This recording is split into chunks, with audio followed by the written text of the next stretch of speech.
Okay, so today I'm with Drew Pavlou, the most problematic Greek Australian here. I'm second. Here. That's a good description, actually. Drew, most of our readers or listeners are in the States and they might not know who you are exactly, despite your quite large Twitter following. Yes, So could you explain who you are and how you came to be known? yes, yes. I've been up to many antics the past couple of years. It all started about. It's crazy to think about, but it's basically been 5 years now, almost. So I'm becoming a boomer. But basically, when I was like 20 years old, I led some campus protests at the University of Queensland in Brisbane, Australia, against the Chinese Communist Party. And we're supporting Hong Kong, we're supporting the Uyghurs and Tibetans. And this was at the height of the Hong Kong protest movement in 2019. And I got beaten up at one of these rallies and got decked and punched. Basically, what happened was we had 20 people and we got surrounded on all sides by literally hundreds of rabid pro CCP students, and in some cases, not students. There were men there with masks, and to this day, I think there were people sent into that crowd by the Chinese consulate in Brisbane as sort of like provocateurs designed to start fights and things like that. So, 20 people on our side, we got surrounded by 300, 400 people. They were playing the Chinese national anthem. They were screaming out things like calling me a white pig. It was really rabid. And some of them were calling me wog as well. I don't know how they got that. I don't know how they became aware of the famous Australian language for Greek Australians and Italian Yeah. Australians. So for Americans, WOG is a racist term used for Greeks, Italians, anyone, I guess, Southern European, Swazi looking. Yes, Yeah. yes. And it's kind of funny because I used it when I was stuck in the UK a couple of years ago. It's just such a like sort of I use it all the time. You use it all the time in Australia, and it's not Yeah. really considered that offensive. I mean, a lot of WOGs Greek can use Australians, it. like, yeah, they repurposed it almost like how African Americans repurposed a certain word that's like banned for other people. But yeah, like it's kind of like almost like a term of endearment in some cases, but obviously it can be used in bad context. And I used it in the UK one time, and someone was like, "Oh my god, that's like the N word here," and I didn't realize it was that bad. But yeah, basically they were hurling racial slurs at me. They punched me. I got punched in the mouth. That was the first fight I've ever been a part of in my life. I got decked. And there were Hong Kong students in our crowd that were pro-democracy. There were guys who got choke slammed to the ground. There were some Hong Konger girls who had their dresses ripped by like Chinese Communist Party ultranationalists. It was really rabid. Like just picture basically like a group of like just picture hundreds of like Klansmen, like KKK people attacking African Americans. This is basically what it was. It was basically almost like a racial pogrom instigated by Han ultranationalists on campus. And And the what did the crazy thing is, university do about it? yeah, well, this is the amazing thing, and I guess this is how I first kind of came to sort of some level of prominence as a kind of Z-list activist. But basically, what happened was the University of Queensland decided to go after me, out of all people, because they had so much money coming in from China, about $300 million every year. It was 20% of the university's budget, and the president of the university, Peter Hoy. He was getting, and this was not disclosed to the public, but he was getting a $200,000 bonus every single year and it was a secret bonus that was basically given to him for meeting certain KPIs, and some of these KPIs were related to developing the relationship with China. So, like, I got elected by the students onto the board of the university as their representative, and so as part of that, I had access to all these university documents, and I discovered that the president of the university, Peter Hoy, was getting $200,000 a year for traveling to China and meeting with Chinese Communist Party officials, to the extent that and he had a really good relationship with them, to the extent that the Chinese Communist Party literally gave him a medallion, Most Outstanding Individual of the Year award, for promoting Confucius Institutes worldwide. And Confucius Institutes are basically, they try and portray themselves as kind of like cultural centers. So they try and portray themselves, we're like just like the Alliance Francois Institutes. We're just a normal sort of language promotion institute. But really, they're actually controlled directly by the Chinese government, and they're funded directly by the Chinese government, and the curriculum that they teach is all approved, obviously, by the Chinese government. And so there's obviously a lot of self-censorship as part of this. And we found out that the University of Queensland had allowed the Confucius Institute at UQ to fund 4 courses related to China. And some of these courses were actually teaching students like that Hong Kongers were terrorists, like the Hong Kong protest movement was like a terrorist movement. When it came to discussing the crackdown, the genocide against Uyghur Muslims, where 1 million people have been rounded up into concentration camps, they asked students to consider the fact that Uyghurs are overrepresented in Chinese government terror statistics. So they were teaching basically like the Chinese Communist Party narrative on campus to students. And this is not like some kind of like flyby university. This is supposed to be one of Australia's like top 5 universities. It's supposed to be prestigious and like this great university. And is this happening at many universities in Australia? Yes, it is. It is completely widespread. So the University of Melbourne, University of Sydney, about 30% of their budget every year comes from Chinese international students. And the University of Sydney, under the President Michael Spence, who is now, I think, at King's College London. Let me just double check that. But he actually banned the Dalai Lama from speaking at the University of Sydney.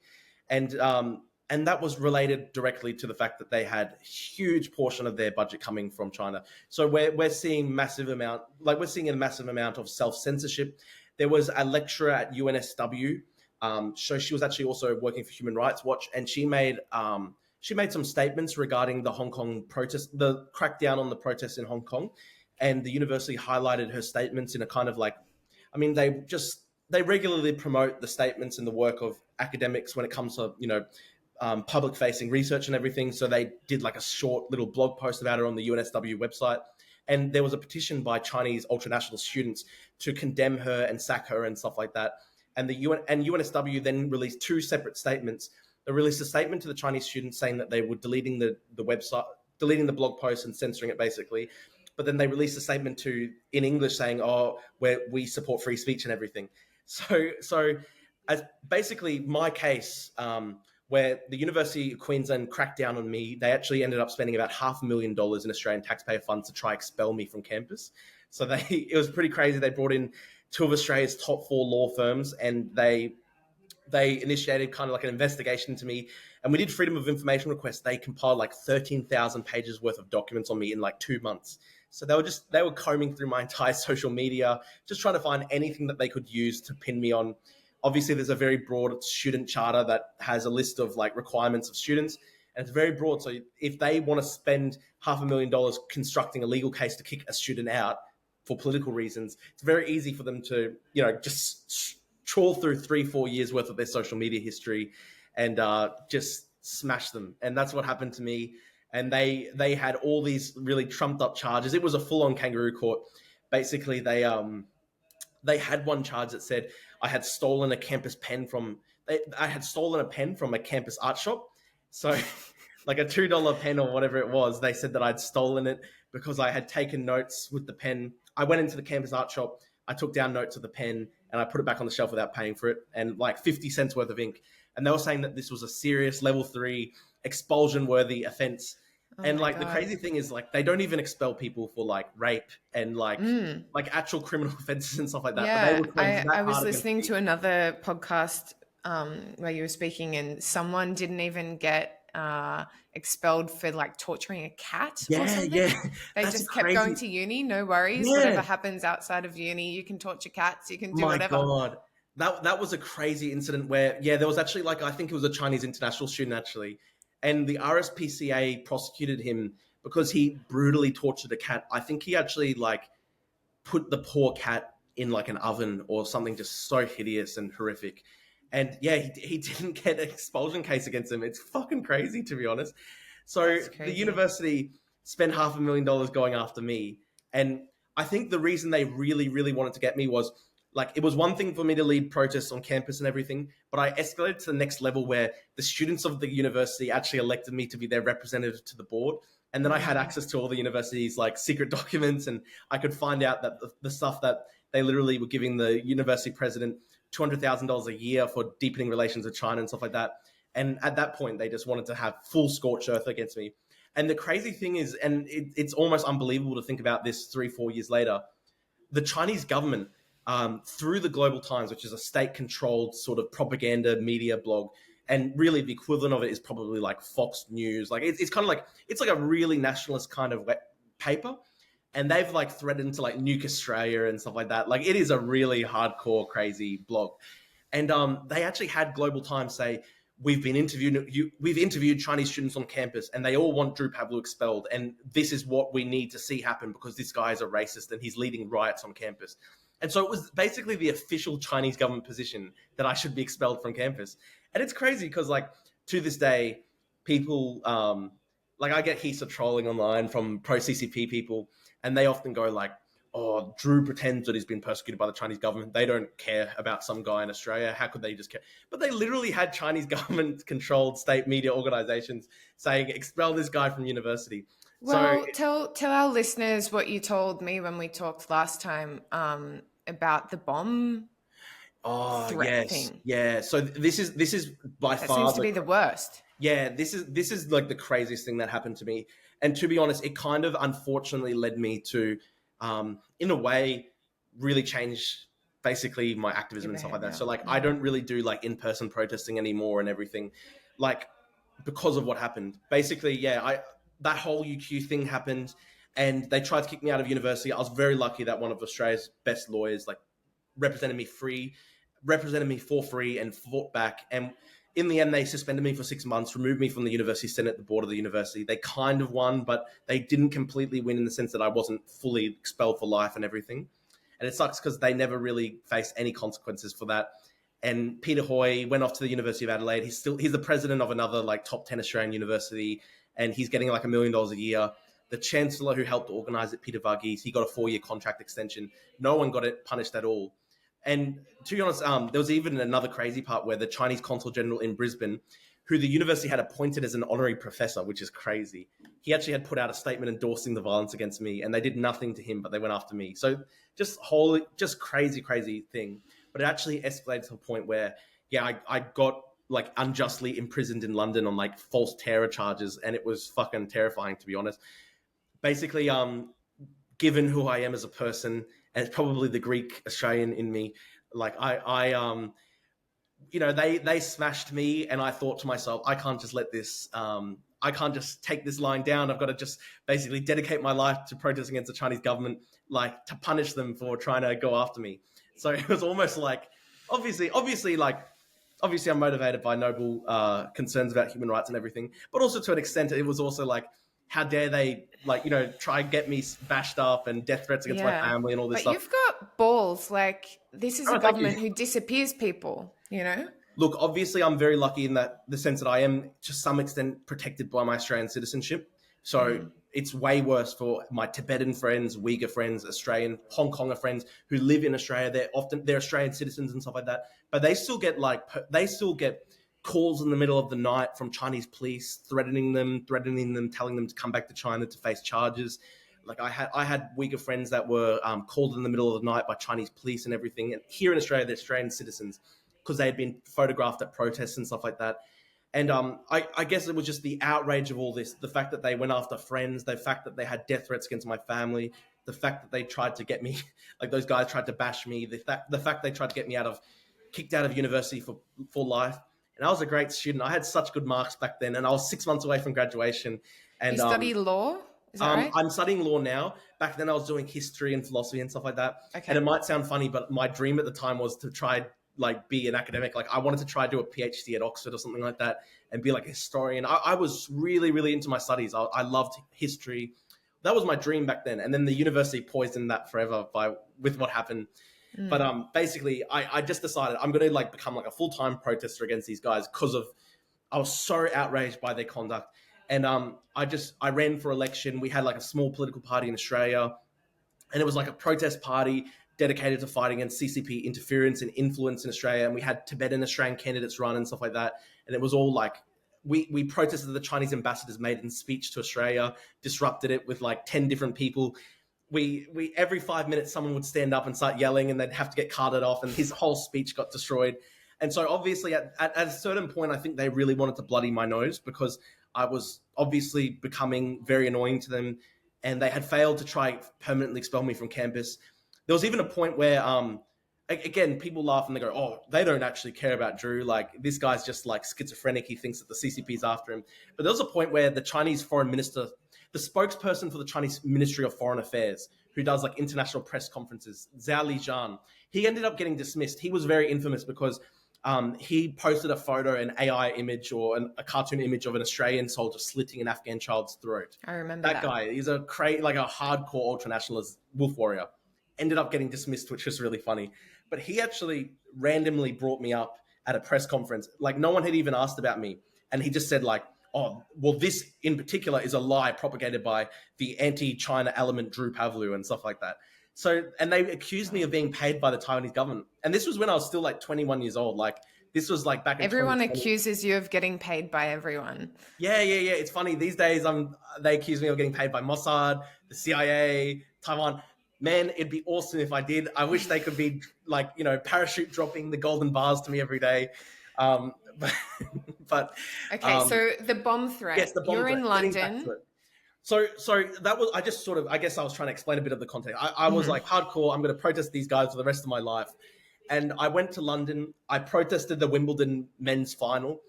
And to be honest, looking back Peng now, Shui or Peng, what was her name? Peng Shui, the Chinese tennis player, tennis player who was almost basically disappeared after she made a rape allegation against a top CCP official.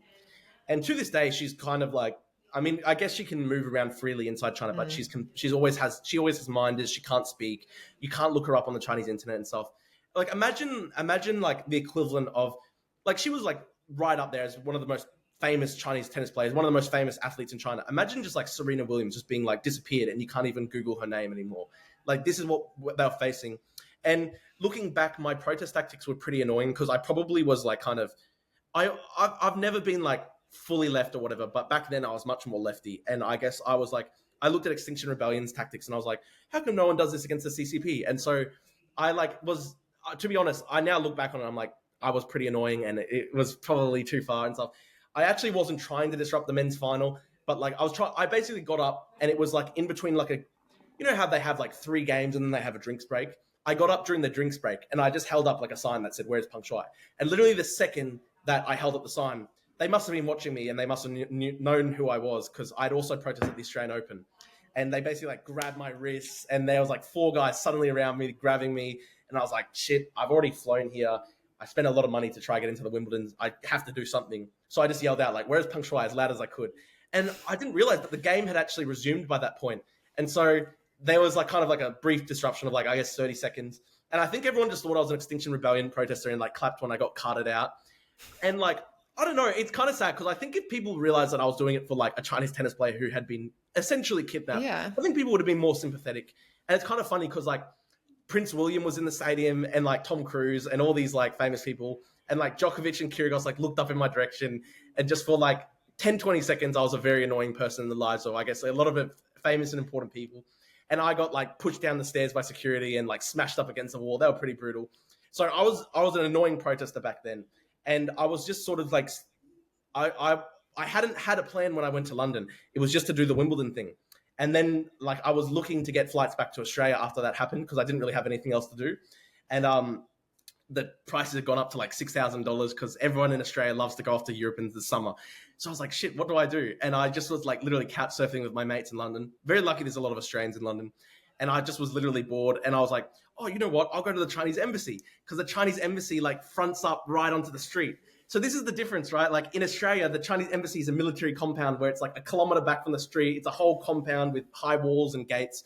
Same with America. America has like a military grade compound in DC. And the one in London, you can literally walk up to the door and buzz the doorbell. So I was literally just going up to the doorbell and I had my friends like filming me and I was just being really annoying and I thought I was really funny. And I was like ringing the doorbell going like, hello, can someone answer? I want to talk about Peng Shui. And like filming myself and thinking that I was making these funny like Instagram reels and everything. And like, I went for like 2 days, like, and I guess they were getting pretty sick of me, like, because obviously I was just like protesting outside and being annoying. And like at one point, a guy came out from the embassy and he said, you can't protest here. Like, we're going to call the police on you. And I was like, okay, do it. And then obviously, because I didn't get scared, he just like walked back inside and didn't do anything. So I think they were like obviously getting pretty pissed off at me just protesting outside the Chinese embassy like day by day. And I came back like the next day and it was really dumb. To be honest, it was really stupid. Like I basically had like some glue, super glue, and I had like a Taiwan flag and a Tibet flag and everything. And I was like, oh, I'm going to be like really funny and glue it to the gate. And like with hindsight, really fucking dumb. I shouldn't have done that.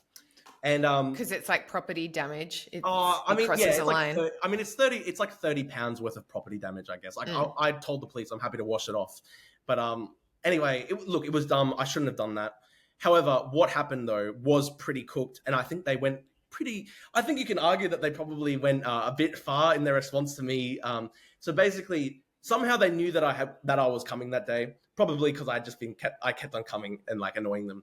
And so it wasn't, I guess, like a great military grade, top secret, like CIA information that I was just going to be annoying them outside the embassy every day.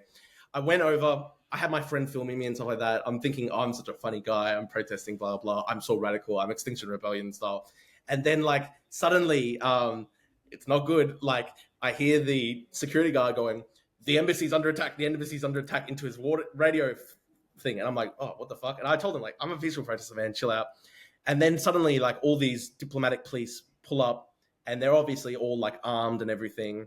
Not that they're pointing guns at me, but they were all armed, and they're like very serious. And they pulled up in a van, and they're really serious, and they like rush out, and they immediately like start asking me questions and stuff. And I'm like, I'm just a peaceful protester, and then they ask me for my ID. I hand over the ID, and then they see my ID card.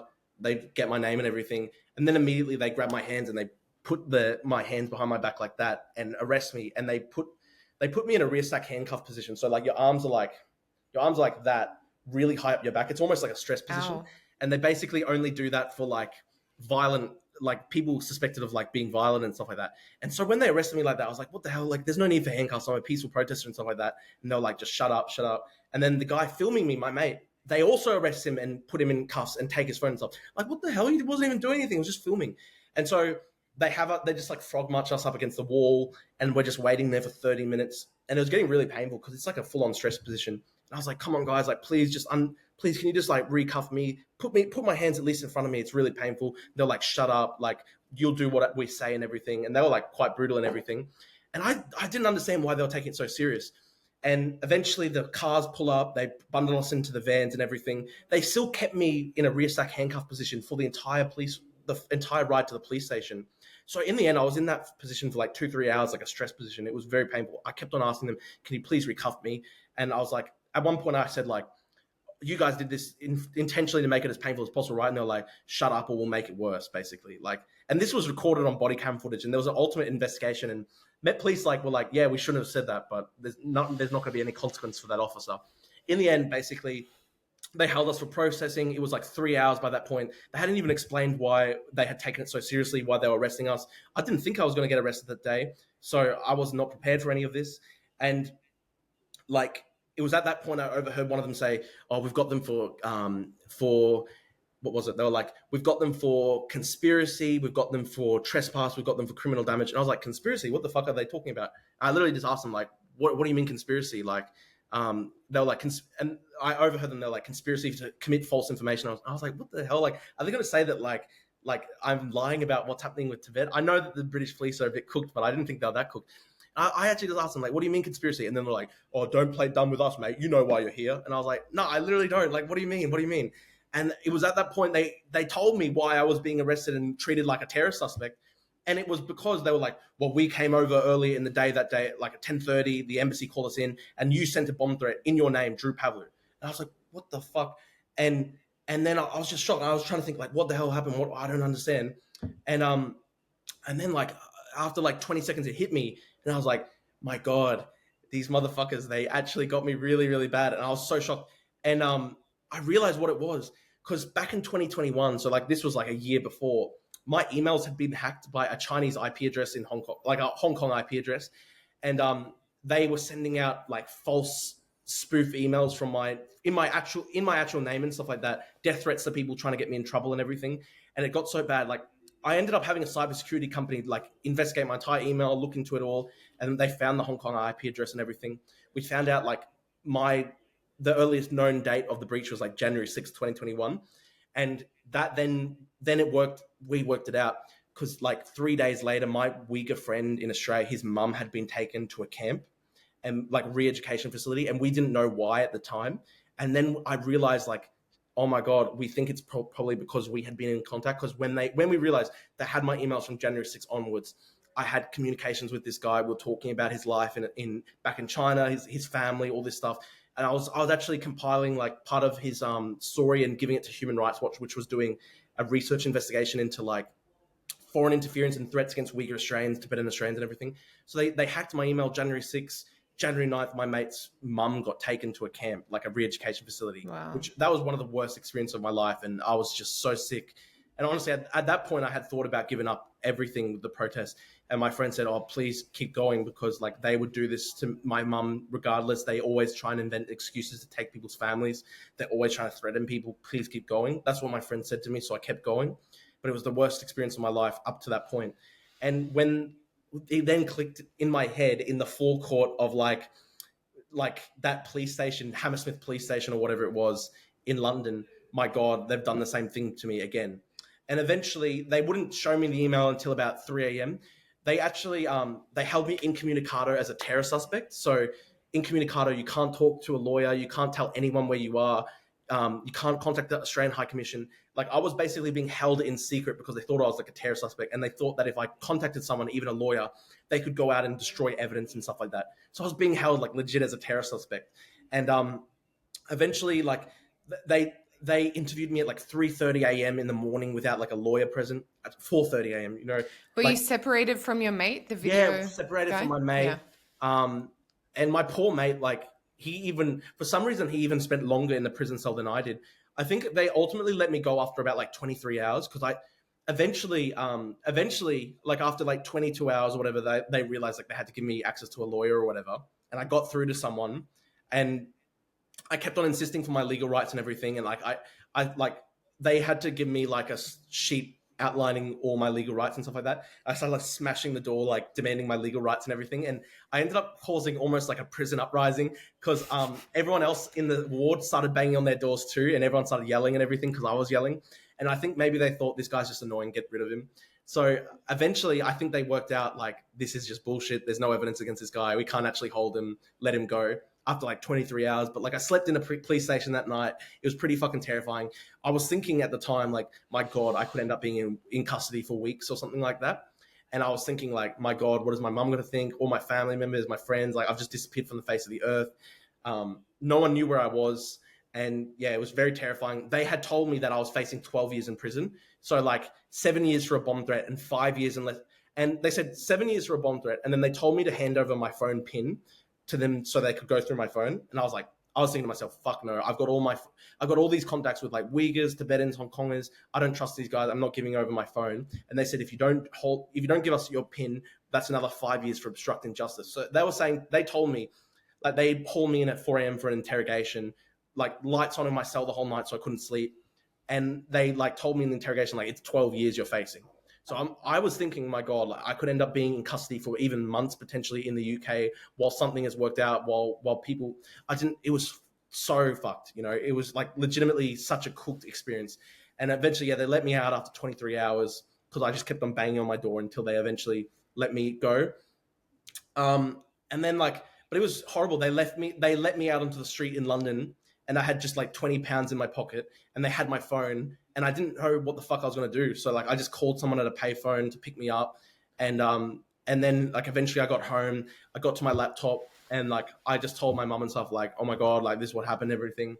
And they had told me that they were going to go round to the place I was staying and take my laptop and stuff like that. So I was thinking to myself like, God, am I going to get a further raid? It was just the worst experience ever. And basically what ended up happening was they wouldn't let me leave the UK for like 6 weeks after that happened. Because 4-6 weeks, I kind of blur it for me now, but like basically they were like, we're giving you back your passport, but if you try and leave, you'll get stopped at the border because we put a hold, and like we'll have you arrested if you try to leave the country. So at a certain point, I was actually even thinking of like escaping the country by like a boat or something like that, because I was thinking to myself like it'd kind of be funny if I like just went home to Australia. And because the Met Police, they're not that competent, I suppose. And I just thought to myself, like, it kind of be funny if I like went back home to Australia and then the UK has to try extradite me and then like fucking make it a problem for the Albanese government. Like, are they going to extradite this guy and clearly trumped up charges? It was just so bullshit. Can you believe it? They kept the whole case hanging over my head for like 9 months. So they basically, when they eventually let me go home to Australia, it was after like 5 weeks or whatever it was.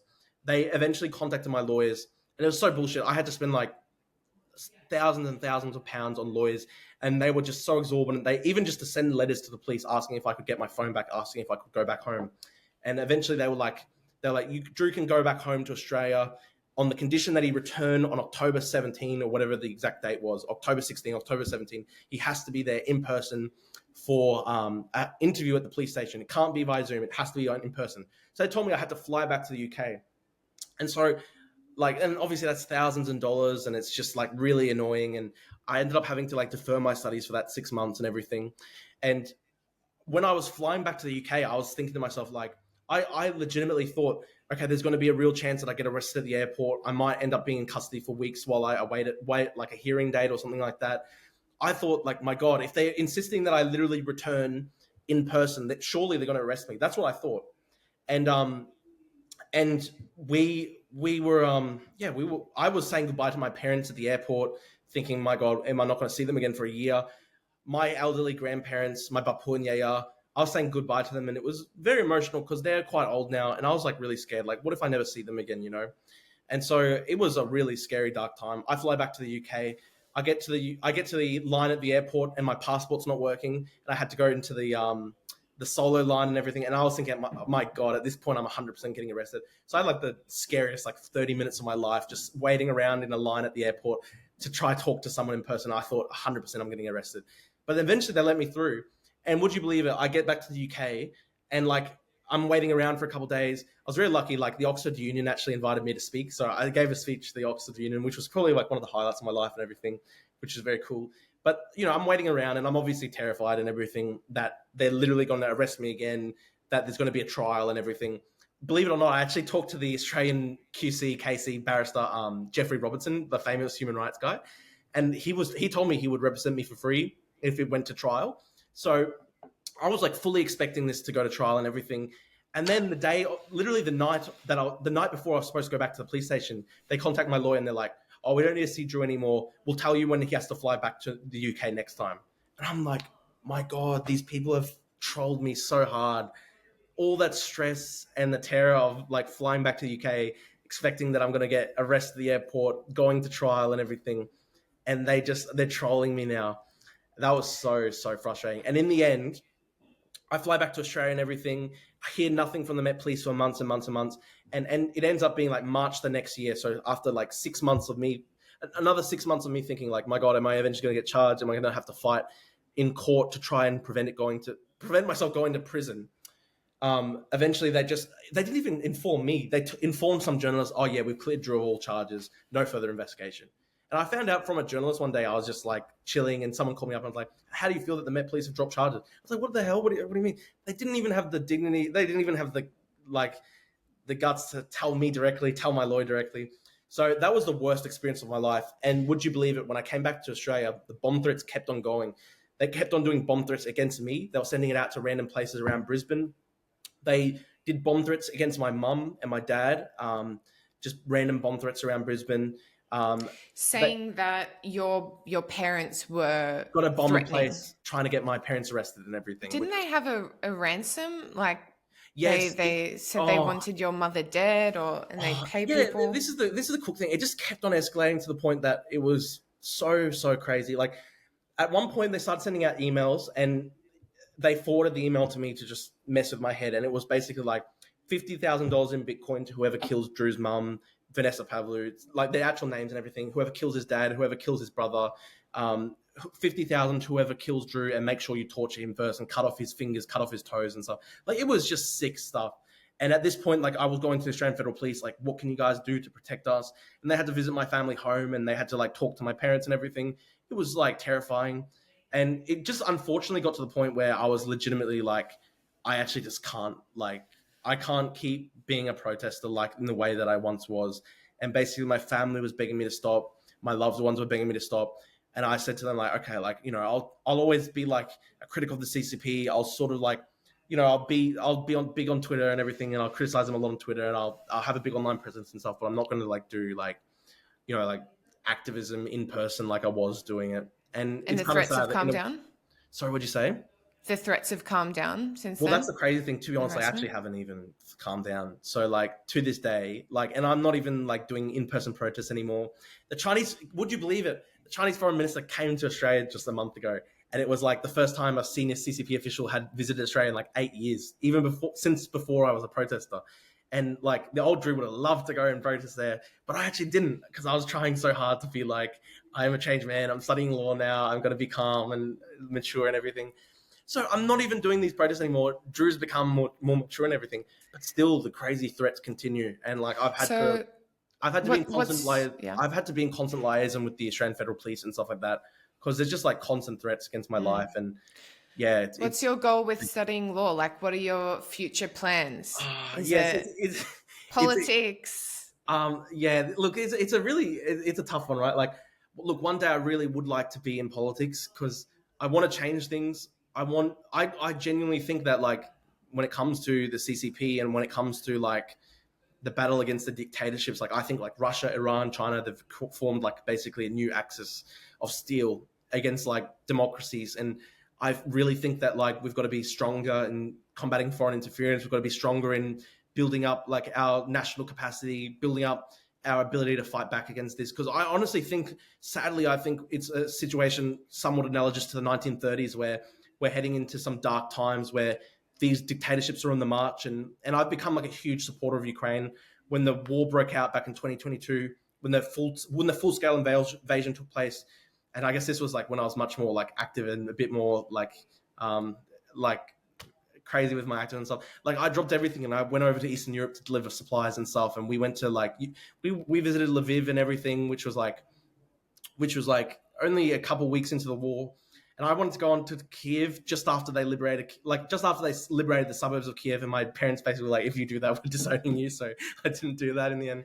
Because they're just like, it's funny. My parents are like, they're just Greek Australian parents. They just want, they're not political really. They just wanted me to keep my head down and stay out of trouble and just get a job and stuff like that. So how did you become so obsessed with politics? To an extent, it's autism, I guess. like, Are you actually autistic? Oh no, I don't think I'm actually, but I guess I probably am on the spectrum a little bit. Like, I ADHD? Look, I definitely have ADHD. I got fully diagnosed with that and everything. Okay, that makes sense. But like, it is like it's just this thing, I guess, where like young blokes when they're like young and they're like hot blooded.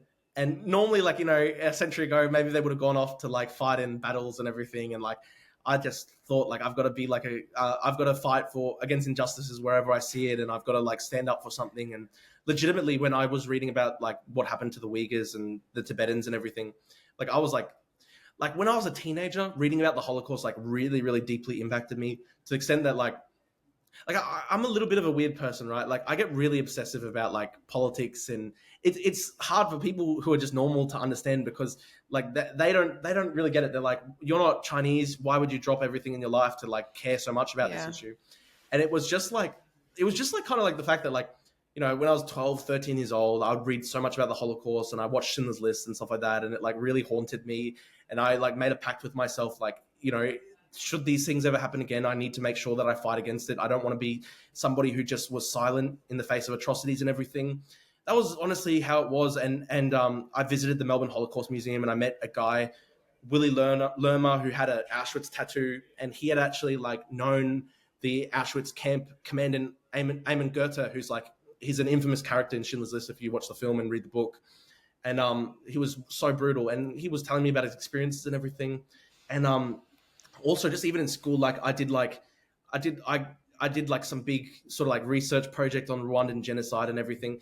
And so like I got like really quite obsessive and like I got like really obsessive. Like the human capacity for evil. Yeah, literally that. And also it's kind of scary. Like I honestly think like that's kind of how my politics have changed over time, because like I think I used to be much more optimistic about human nature. And so that's why I was like much more kind of like out and out like a leftist and everything. And so like when I started out, I certainly thought of myself as like a democratic socialist and stuff like that. And the thing that really inspired me like when I was a teenager was like Bernie Sanders 2016 campaign and everything. I was following that obsessively and everything as a kid. And so like I started out really much as a leftist, and I was so optimistic about like human nature and the ability to like, change the world through like, great grand progressive reforms and everything. And then just as I've gotten older and I've like legitimately seen the human capacity for evil, like the fact that I've literally got like a Uyghur friend whose mum got taken to a re-education camp because he was talking to me in Australia, and the fact that like I have friends who have family members with the scars of torture and stuff from Chinese gulags and stuff like that. The fact that I had people who were trying to kill me and trying to like rape and death threats against my mum and things like that. The fact that I went to Ukraine, you know, 5 weeks into the war, 6 weeks into the war in 2022, and I was meeting families and kids that had fled from places like Mariupol, where the whole place is just razed to the ground. And you'd see like the 1,000-yard stare of these kids that were just haunted. Like these things really made a deep impression on me. And I think it's in a way like, I definitely don't identify. It's kind of a funny thing because I still see myself as kind of like moderate left kind of thing, like maybe like centrist but leaning left. But I certainly like am just like I've just completely broken from like those sort of like the activist left, like the socialist left, you know, like I've completely broken with that because like just especially, and even just as well, like the stuff that I've seen since October 7, where I had friends, people I thought were my friends that celebrated October 7 and were like, this is what decolonization looks like. And it was just like, and I watched all the photos and I looked at all the video footage of October 7 and I saw just the most horrific things, like families butchered and just horrors beyond all imagination. I saw all this sickening stuff. I felt a need to see it, like to be a witness, you know, like not to look away from it. And then the fact that I saw so many people who were just like it was just like, it just kind of became like a sort of trend. Like a lot of the time, this is a thing, right? Like a lot of the time I think it's actually like thoughtlessness or ignorance. Like it kind of just becomes the trendy thing because people see it on their Instagram stories and everything. And like, it just becomes the trendy position. Like, yeah, like this is decolonization. It's a resistance operation. And it's like, my God, like this is the largest single day massacre of Jews since the Holocaust. And the thing that originally motivated me to be an activist against the Uyghur genocide and the Tibetan genocide and stuff was actually studying the Holocaust as a teenager and everything. And so that just left a really deep impression on me. And same with me with October 7th. Like I didn't really pay that much attention to Ukraine. I feel a bit guilty saying that, but I was like, I don't know. I've obviously felt sorry for the Ukrainians and thought that it was disgusting what Russia was doing, but it didn't keep me up at night. And since October 7th and understanding that there is this alliance between Iran, Russia, and China, and it deeply threatens everything I stand for and everything our country stand for. Yeah. Literally everything I believe in. That's the thing, right? Like I don't think people understand just how comprehensive like this entire this grouping, like I don't think people realize just how comprehensively this grouping rejects everything we believe in and stand for. Like even if you're just like a normie, someone who's just like not even really interested in politics and stuff like that, but you just generally want to be left alone and just live a normal life. Like because you don't have the government like torturing people, rounding up people, like just whisking people up from the streets, disappearing people, like just the basic freedoms and protections we enjoy in liberal democratic societies and stuff like that. Even if you just want to be a normie, like just leave politics to the side. These powers, they completely represent the complete rejection of that. You know, like they want to impose like totalitarian rule in a society like Iran, in a society like Russia, in a society like China. You criticize the government. Even if you don't criticize the government, if somebody hears something that you say and it's taken the wrong way, you can literally be disappeared and whisked off the streets. And I have friends that has happened to their family members inside China and stuff like that. And then I went to Ukraine and I saw the kids that were affected. And so now it keeps me up at night. And like, that's why I said, like, maybe I'm a bit of a weird person because a lot of people just don't like to think about these things. But like, to me, I'm like, my ability to like live for the next, like, I hope that I'll be able to live a full and happy life. Maybe the profession that I've gone into maybe won't facilitate that. But like, I hope that I'll be able to live a full and happy life and have a beautiful family and just live, you know, live with the benefits of freedom, not having to worry about like being kidnapped and disappeared because I criticized. And that's what everyone wants. It's literally not a culturally relative thing, like, and that's evidenced by the fact that lots of people from these totalitarian countries want to move to to the West to have what we have. So it's so terrifying. What is it about people, you know, I'm thinking Bad Empanada and all these idiots. Is it just a grift? Is it just that they know they can make money and they've got their friends? You know, I was in leftist circles and I loved the sort of identity and the power it gave me. Is it just that? This is the thing, right? Like, it's all sorts of different reasons motivate people. And like, if you even study like the history of the Holocaust and stuff like that, like, it's very much the same thing. Like, there were people who were Nazis because they were like fully fervent ideological believers in like the entire race theories and stuff like that. And then there were people who became Nazis just due to social pressure. And these people, like, they just carried out atrocities out of social pressure and a desire for conformity and stuff like that. And then there's obviously grifters and stuff like that. And like, there's a whole range of reasons that motivate people and stuff like that. And it's scary. Like, you've got people like Jackson Hinkle, where I think honestly for him it's like just money and attention. Like, I struggle to believe that he really believes in the things that he believes in. Like, I think for him it's really. Can we go through his history bit and who he is? Yeah. Because I never heard about him until October 7th. Had you heard of him before? Oh, I debated him 6 months before October 7th. I debated him at the start of 2023 because I knew him from his pro-Russia stuff.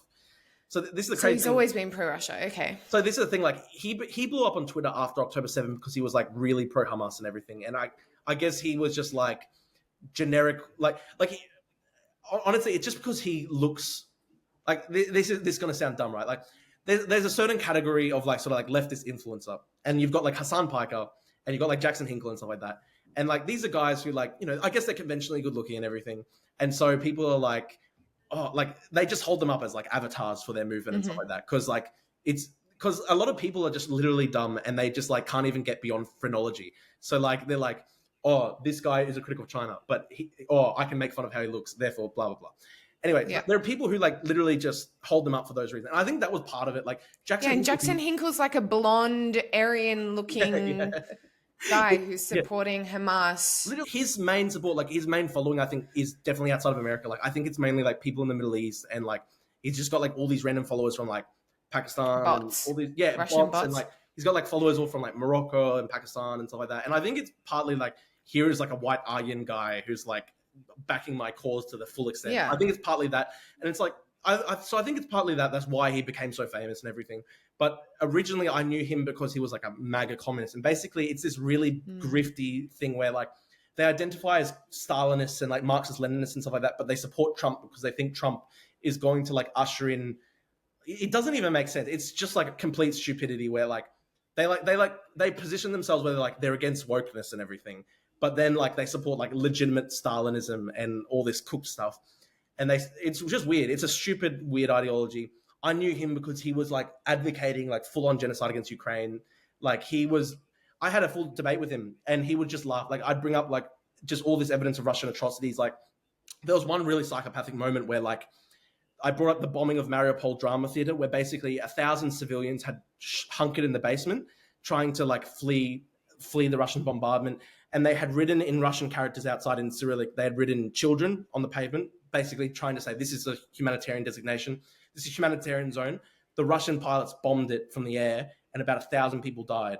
And like when they eventually occupied Mariupol, they just bulldozed the wreckage, and there's just all these decomposing bodies underneath the wreckage of the Mariupol Drama Theater. Like, that's a scary thing. We don't know how many people died, but it was hundreds and hundreds of people. And I brought this up, and Jackson legit just laughed. Like, he legitimately laughed. So he's like a full-on believes in nothing.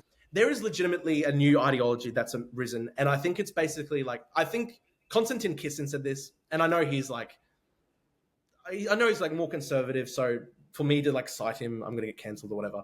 But he called it like race communism. And to be honest, it kind of is that. Like, it's kind of like partly like it's sort of grievance race-based nationalism. So it's like they hate the West and they hate every single nation state on earth except for like the nation states that they agree with, like Palestine or like indigenous ethno states and stuff like that. Like, this is what they believe in, I guess. And then they also want like just like full communism. And it's sort of like Mao's third worldism kind of thing. And they often will joke like, oh, we want to genocide the first world. And like... So just to finish up, like, yes. Who do you get the most amount of hate from right now online? This is the funny thing. Like, half of it is from communists and half of it is from like legitimate National Socialist Nazis. Like, so I get like legitimate communists, the Tankies, the people like Baden Panada and stuff. Like, and they'll just be like, we will have a revolution. We'll put you up against the wall. You're a reactionary. Blah blah blah. Like I get heaps of death threats from those types of people, like pro-CCP people, communists and stuff like that. Hamas supporters as well. Like, I had a point where like someone was like, I live in Drew's street, I'm going to get him. Like, just bullshit. Like, and it was just anonymous accounts. and that was like a guy who had like the Hamas red triangle symbol in his thing. The other thing is like I legitimately get so much hate from Nazis because like I see like since Elon Musk changed a lot of the moderation on Twitter, like they've literally brought back like legit Nazi people. Like for example, in Australia, National Socialist Network and Thomas Sowell and stuff like that. Like people who like legit do like the Hitler Sieg Heil and stuff like that. And they openly say like we want to deport all non-white people. They say that they want to have like a white ethno state and stuff like that. And just because like I criticize their stupid ethno state psycho politics, and like they actually like say that they're Holocaust deniers, they're anti-Semites and stuff like that. They're complete psychos, like they're domestic terror threats basically. And because I criticize them because they're fucking psychos, like they go like, oh, Drew's like a mongrel, he's a race mixed dog, he's not actually Greek, he's Turkish. Like I get heaps of like disgusting like racist stuff. Like it's crazy. So like I it's actually funny that like half the threats these days and half the attacks are like legit Nazi extreme right. For some reason, they think that I'm like this like they think I'm like this like socialist open borders guy when I'm not even like that. But they hate me probably just because like I'm like I guess it's funny since I grew my beard like they started calling me like an Arab terrorist and stuff like that, which is just so cool. So like maybe because I'm like a little bit slightly ethnically ambiguous. And then the other thing is like I get the communists who like legit want to kill me because like I'm anti-CCP and stuff. They're both fucking terrors. They're both like evil forces, and I'm just both gonna keep on going against both because like both represent like an evil threat to democracy and liberal democracy. And as you said, like I just want the basic liberal values that I've grown up with, like the right to be free from like government tyranny and people trying to control my life and trying to tell me what to do and like wanting me to be like a slave. I will never accept that ever, and I'll always fight to try and uphold like the values that I grew up with, which is like a liberal, open, free society, knowing that you can criticize the government and not be disappeared in a black bag the next day. Here. Yeah. And both our ancestors on the Greek side at least, or Greek side, came to this country to make a better life, and there's so much we have to protect about Australia, and people who just take it for granted, like things aren't. I hate the whole trendy thing on the left where it's like, we're going to abolish Australia and we're going to like tear it all down and burn everything. It's like, no, I'm actually really thankful that I live in Australia and my family came to Australia, and like it's a beautiful society and there's so many opportunities for me. And I've never been held back because my family came from Cyprus or whatever. Like it's a beautiful country. I love Australia. I completely identify as Australian, and I want to protect Australia and the values that I grew up with and the democracy that I grew up in. I don't want to see Australia abolished or destroyed like these psychos do. And the crazy thing is like, it's both the communists who want to destroy Australia and also the Nazis, because like the Nazis, they're fighting for an Australia that is completely unrecognizable. Like where if you've got a black friend or whatever, your black friend's going to be killed because like that's their vision. So I don't want to live in their world of bloodshed and horror and evil. Like I just want to live in a nice society, nice picket fences where people can have a lovely family and raise kids and have a nice Labrador dog and just legit like I realize that normally things are actually like quite good. They're actually quite good. Like burning everything down to the ground. Is that a new thing that you've realized? Yeah. I've become a bit like that too as I've gotten older. Like the legit. last few years. Like I just realized that like suburbia isn't the most boring evil thing in the world. Like when I was a kid, I was like, oh, that's the worst life ever. I don't want to be like that. Like no, I actually just want to have like nice family, nice house to myself, have a nice dog, have like nice kids, have a lovely home. That's all I want. Just normal things. And these people want to fucking destroy it all. Yeah, I agree. Okay, well, we should probably wrap it up now. Yes. Thank you. Until next time, we'll have to do another episode. Yeah, for sure. Thank you, Zoe. Yeah. Thank you, Quillette. And I can't wait to be, I guess, like purged from the left for appearing on this podcast. It'll be good. Good. Welcome to the club. Yes. Thank you so much. Have a good day. Bye-bye. Bye.